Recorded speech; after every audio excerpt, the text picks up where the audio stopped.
Segundo libro de Samuel, capítulo 23. Los valientes de David. Dice desde el verso 1, estas son las palabras postreras de David,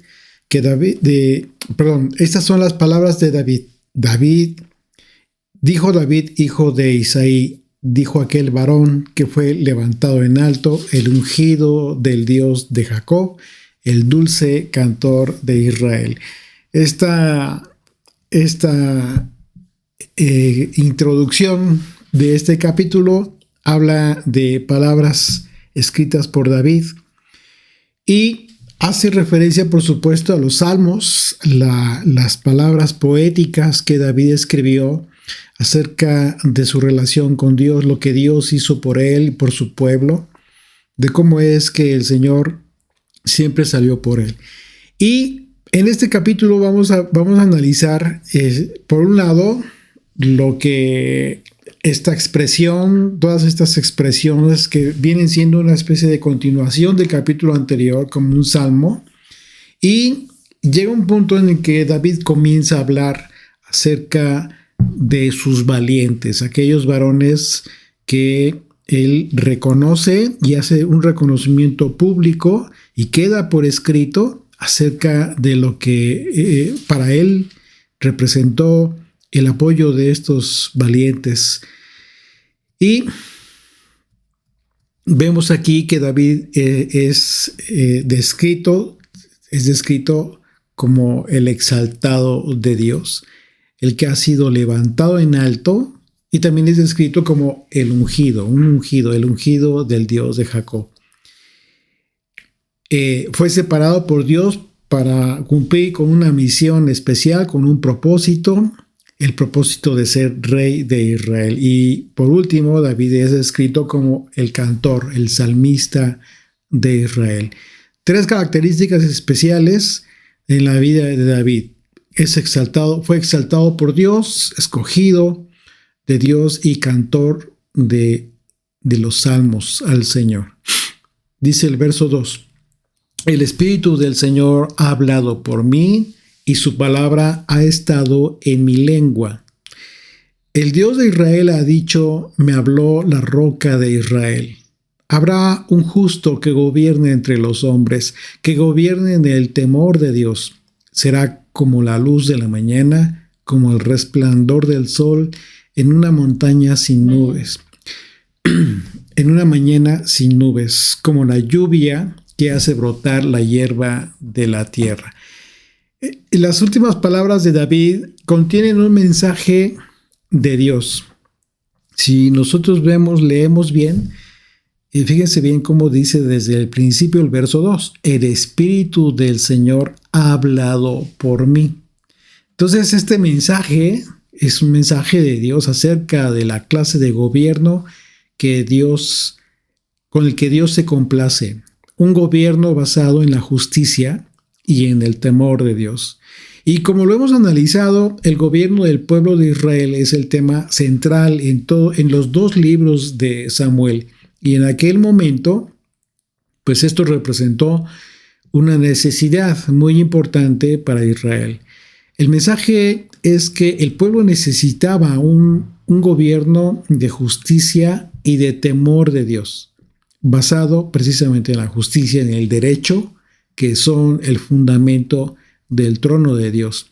En el mensaje bíblico, la justicia nunca es separada del temor de Dios. Si nosotros nos leemos toda la escritura bajo esta perspectiva o bajo esta expectativa, tú te vas a dar cuenta que la justicia de Dios nunca la vas a encontrar separada del temor a Dios. Es decir, hablamos de un temor reverente. No es una justicia que implique miedo, sino reverencia. Ese es el propósito cuando hablamos del temor de Dios. La justicia más bien tiene su base en el temor del Señor. Una justicia que no solamente tiene su justificación en la aplicación de la ley en automático, sino que en realidad tiene su justificación en el equilibrio de la justicia y la misericordia. Ustedes saben que en esto hemos sido muy insistentes siempre. El carácter de Dios. El carácter de Dios siempre está equilibrado nosotros lo vemos plasmado en su palabra cuando comprendemos que el carácter de Dios, la esencia de su carácter, tiene que ver con justicia y misericordia. No solamente con misericordia y nos olvidamos de la justicia. No, ese no es el Dios poderoso, fuerte, la roca de Israel. No. El Dios de Israel, el Dios creador de los cielos y la tierra, tiene que ver con justicia y misericordia. Dos aspectos que tienen, que en términos seculares, ¿cómo podrías tú comprenderlos o entenderlos fácilmente a través de tu vida cotidiana? Pues en los aspectos más básicos de la ética y la moral. Y en ese sentido, David fue escogido para ser rey, porque él cumplía con las dos cualidades más importantes que Dios aprueba en un gobernante, en un dirigente, en un líder de una nación. En este caso, su pueblo, la justicia y el temor de Dios. Por ello, vemos cuando David se apartó del temor de Dios, ¿qué fue lo que pasó? Automáticamente también se apartó de la justicia y el pueblo sufrió una crisis de tipo espiritual, por supuesto, de tipo social y de tipo político. Impresionante. O sea, estos aspectos que se ausentan de un gobernante hoy en día y siempre que ha sucedido, bueno, las repercusiones son terribles para el pueblo. De cualquier nación, incluso. Y como vemos, pues la forma en que David se refirió a Dios tiene que ver con expresiones muy claras en las Escrituras que hacen referencia al Mesías, al hablar de la roca de Israel, y tiene que ver con eventos en donde la manifestación de la salvación para Israel se describió a través de una roca.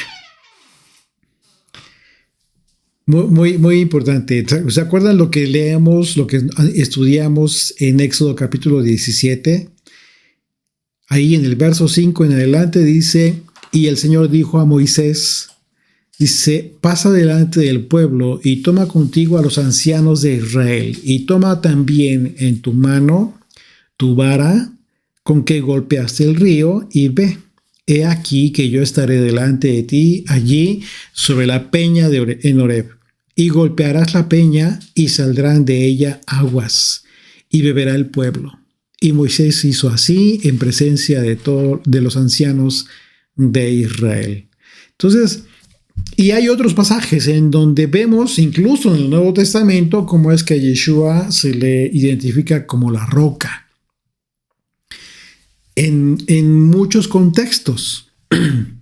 Así de que vemos cómo es que estas expresiones de David hacen referencia al Mesías. Dice el verso 3, el Dios de Israel ha dicho, me habló la roca, una vez más, la roca de Israel, habrá un justo que gobierne entre los hombres. Aquí, si tú lees con detenimiento, ya sabes, ya aprendiste a leer la Biblia. ¿Cómo? No de corrido, sino con detenimiento, despacio, poniendo atención en las expresiones, porque es de donde tenemos la riqueza de su palabra. Y cuando leemos esto, habrá un justo que gobierne entre los hombres, pues ya te puedes imaginar de quién está hablando, que gobierne en el temor de Dios. Entonces, automáticamente este pasaje te remite al tiempo del reinado, proféticamente hablando, del reinado del Mesías. Verso 4, será como la luz de la mañana, como el resplandor del sol, en una mañana sin nubes, como la lluvia que hace brotar la hierba de la tierra. Entonces, una vez más, por otro lado, este pasaje nos dice claramente que David, al escribir esto, en realidad lo hizo por revelación profética, Porque aunque muchos consideran que en este pasaje David se refirió a Salomón, pues en realidad sabemos perfectamente que el reinado de Salomón fue objeto de un juicio de Dios acerca de la división del reino por causa de su pecado, de idolatría e infidelidad a muchas transgresiones de la ley del Señor. Así es de que es imposible que cuando habla de un justo, se refiere a Salomón, un justo entre los hombres. Así es de que al considerar que fue el Espíritu de Dios el que motivó a David a escribir lo que leemos en este pasaje, tal como leemos en el versículo 2, cuando dice: el Espíritu del Señor ha hablado por mí y su palabra ha estado en mi lengua. Por ello, por esa razón, podemos entender que el gobierno del que habló David, lo habló por revelación profética, tiene que ver con el gobierno del Mesías. Es decir, David habló en términos proféticos del reinado del Mesías en el tiempo del fin, lo que hace sentido con las expresiones acerca de la luz de la mañana, como el resplandor del sol sin nubes. Y por otro lado, sabemos que el apóstol Pablo confirmó que todos somos pecadores, solo para confirmar que no se refirió a su hijo Salomón, como muchos comentaristas consideran. Romanos capítulo 3, verso 23.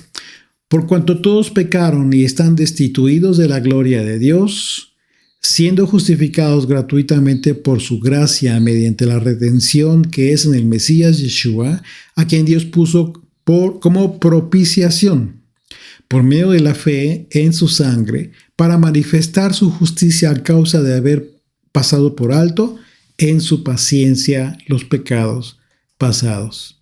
Así es de que es imposible que en este pasaje David se haya referido a su hijo Salomón. Por lo tanto, si habló de un justo, solo pudo haber hablado del Mesías Yeshua, porque por él es nuestra propiciación.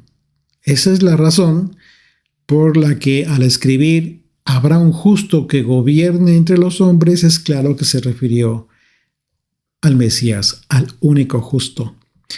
Una vez allí pasamos al verso 5. Dice: no es así mi casa para con Dios. Él reconoció que su circunstancia personal y su casa pues era algo diferente. Dice: sin embargo, él ha hecho conmigo pacto perpetuo. O sea, él reconoció que independientemente de su falla, la fidelidad de Dios. Él está reconociendo en este momento. Dice: ordenando en todas las cosas y será guardado, aunque todavía no haga él florecer toda mi salvación y mi deseo, mas los impíos serán todos ellos como espinos arrancados, los cuales nadie toma de la mano, sino que el que quiere tocarlos se arma de hierro y de asta de lanza y son del todo quemados en su lugar. Por supuesto que David fue consciente de que su reinado fue bueno para Israel solo por causa de la promesa y de la fidelidad de Dios. Sin embargo, su reinado no fue el resultado de su propia justicia, porque hablando de su propia justicia, esta fue reflejada en su propia familia, que sufrió las consecuencias de las malas decisiones de David al haberse alejado de la fidelidad de Dios y del temor del Señor. Sin embargo, enseguida, ahí mismo David habló acerca del pacto con Dios y reconoce su fidelidad, que por causa de la fidelidad de Dios y no de él es que el Señor confirmará lo que le prometió. Y vemos que él basó la seguridad del pacto de Dios en la confianza que tiene de la justicia y fidelidad de Dios.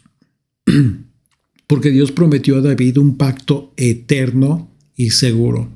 Y David confiaba plenamente en la promesa de Dios. Aunque David no llegase a ver todavía la plena realización de toda la promesa del Señor, porque David sabía que el pacto que Dios había hecho con él fue por una dinastía eterna. Es decir, trascendería las generaciones. Y recordemos una vez más el pacto hermoso que el Señor hizo con David, segundo libro de Samuel, capítulo 7, verso 8 en adelante. Dice: ahora pues dirás así a mi siervo David: así ha dicho el Señor de los ejércitos, yo te tomé del redil de detrás de las ovejas para que fueses príncipe sobre mi pueblo, sobre Israel, y he estado contigo en todo cuanto has andado, y delante de ti he destruido a todos tus enemigos, y te he dado un nombre grande, como el nombre de los grandes que hay en la tierra. Además, yo afirmaré lugar para mi pueblo Israel y te plantaré para que habite en su lugar y nunca más sea removido, ni los inicuos te aflijan más como al principio. Verso 11. Desde el día en que puse jueces sobre mi pueblo Israel, y a ti te daré descanso de todos tus enemigos. Asimismo el Señor te hace saber que Él te hará casa. Y cuando tus días sean cumplidos,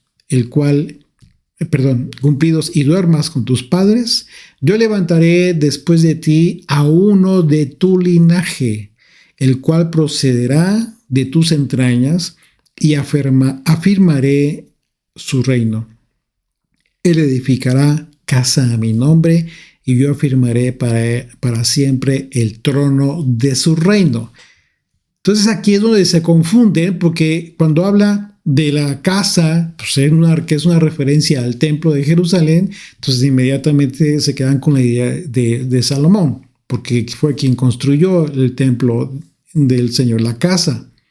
Pero dice: y yo afirmaré para siempre el trono de su reino. Sabemos que no fue afirmado para siempre.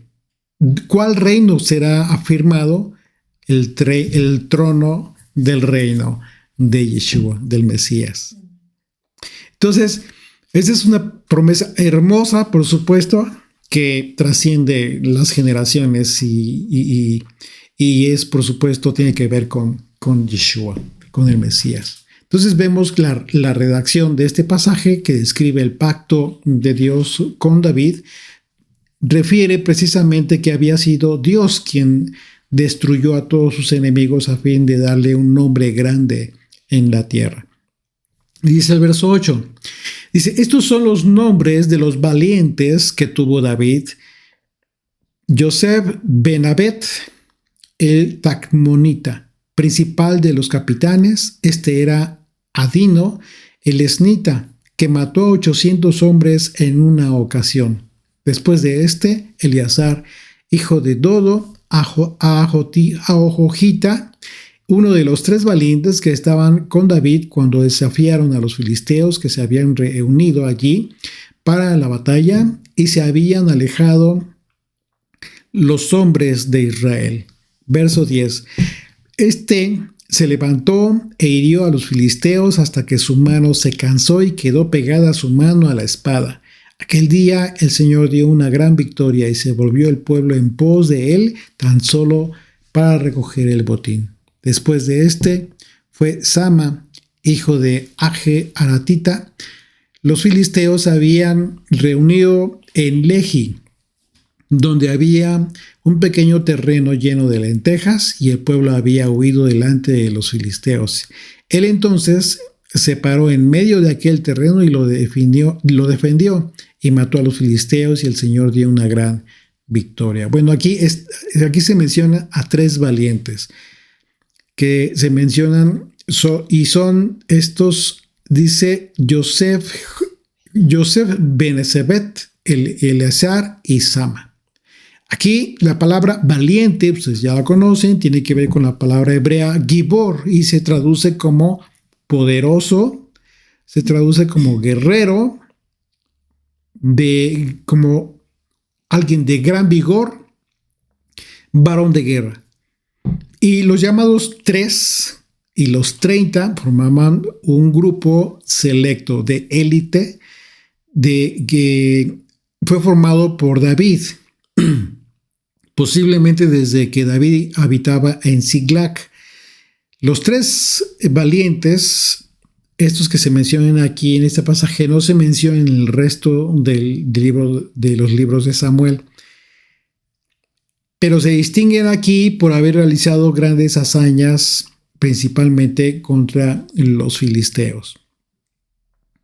Dice el verso 13, y 3 de los 30 jefes descendieron y vinieron en tiempo de la siega a David en la cueva de Adulam, y el campamento de los filisteos estaba en el valle de Refaim. Bueno, los llamados 3 y los 30 formaban un grupo selecto, ¿no?, de hombres que era como una especie de su guardia personal de David. Él pensó en algún momento en esta cueva, recordemos que él estuvo refugiado y precisamente aquellos que serían sus valientes fueron los que vinieron a unirse a él. Y este pasaje describe algo que sucedió ya sea durante ese tiempo o tiempo después durante una batalla contra los filisteos, cuando David regresó a la cueva de Adulam. Dice el verso 14, David entonces estaba en el lugar fuerte y había en Belén una guarnición de los filisteos. Y David dijo con vehemencia, ¿quién me diera a beber del agua del pozo de Belén que está junto a la puerta? Entonces los 3 valientes irrumpieron por el campamento de los filisteos y sacaron agua del pozo de Belén que estaba junto a la puerta, y tomaron y la trajeron a David. Mas él no la quiso beber, sino que la derramó para el Señor, diciendo, lejos sea de mí, oh Señor, que yo haga esto. He aquí, he de beber yo la sangre de los varones que fueron con peligro de su vida, y no quiso beberla. Los 3 valientes hicieron esto. Bueno, en respuesta a este anhelo de David, que no fue una orden, ni siquiera lo pidió, o sea, no fue una petición, solo fue un deseo que expresó en voz alta. Estos 3 valientes inmediatamente fueron y cumplieron el deseo de David y tomaron finalmente este riesgo, un riesgo personal. David se sintió muy honrado por ese sacrificio de estos 3 valientes. Pero él consideró que esa agua representaba mucho por lo que hicieron estos hombres como para simplemente beberla. Así es de que decidió hacer algo mejor y de mucho mayor dignidad. Y entonces consideró que sería mucho mejor que esa agua fuera derramada en libación al Señor, sacrificio. Recordemos que el acto de la libación en el altar pues era algo muy importante. Y en ocasiones era libación en agua. Normalmente era libación con vino, pero en ocasiones también era agua. Entonces David consideró que este sacrificio de estos hombres pues solo podía ser honrado ofreciéndole al Señor esa agua.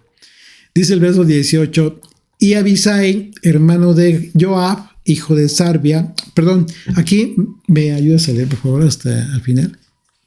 Y Abisai, hermano de Joab, hijo de Sarbia, fue el principal de los 30. Este alzó su lanza contra 300, a quienes mató y ganó renombre con los 3.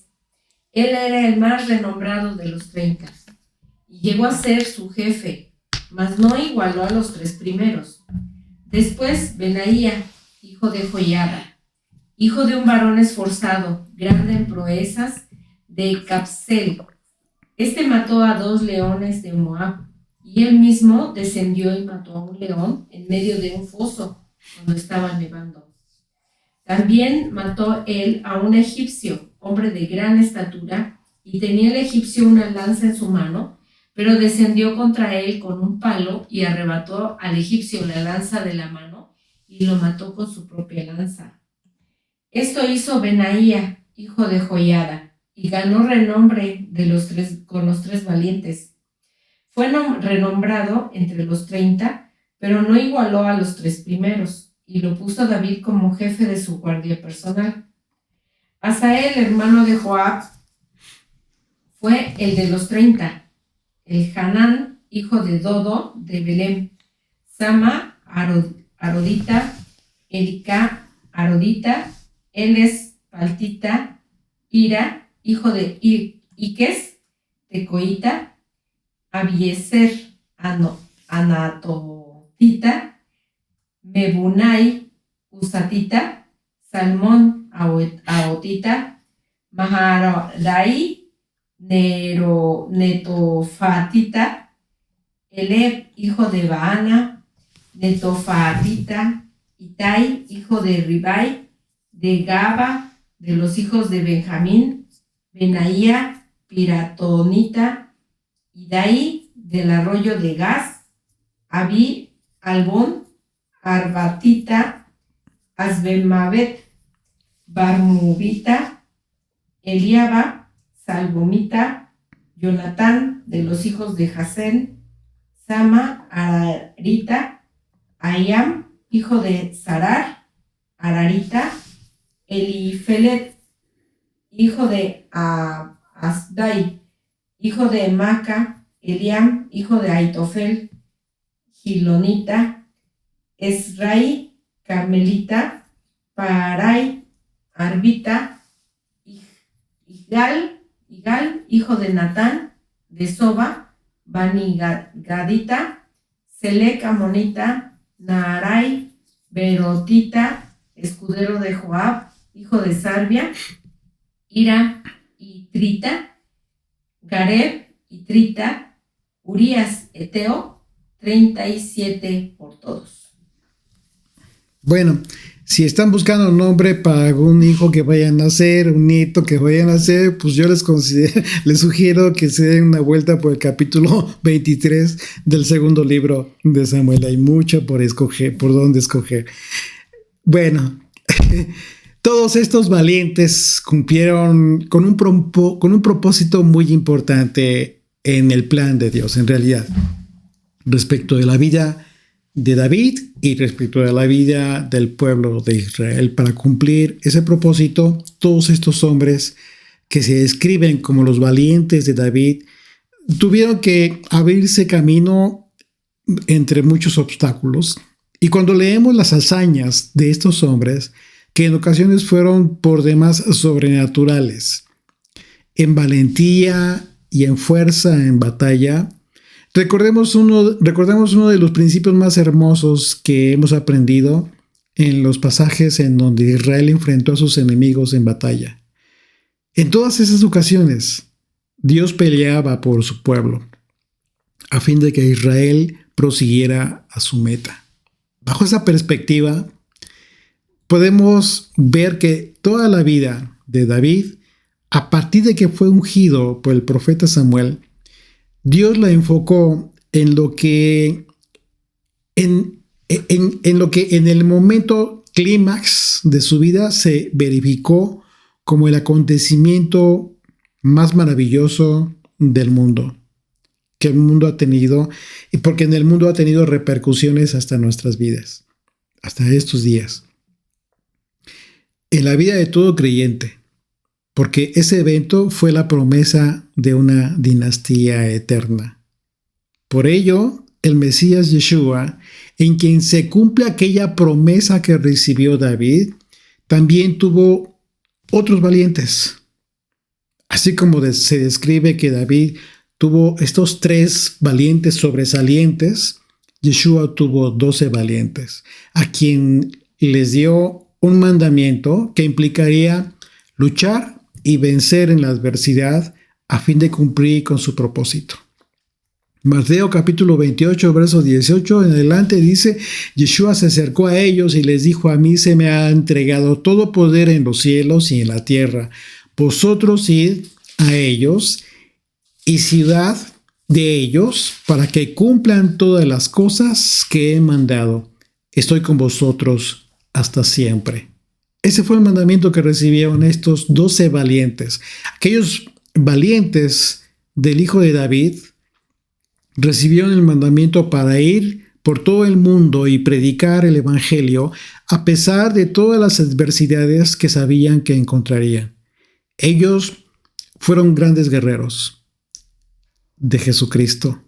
Y después de ellos Hubo muchos más que se abrieron paso atravesando lugares hostiles para llevar el evangelio a todas partes del mundo. Muchos misioneros, no hablemos de religiones, fueron con un corazón sincero, arriesgando sus vidas. Hoy en día continúa habiendo muchos de ellos que comparten el evangelio.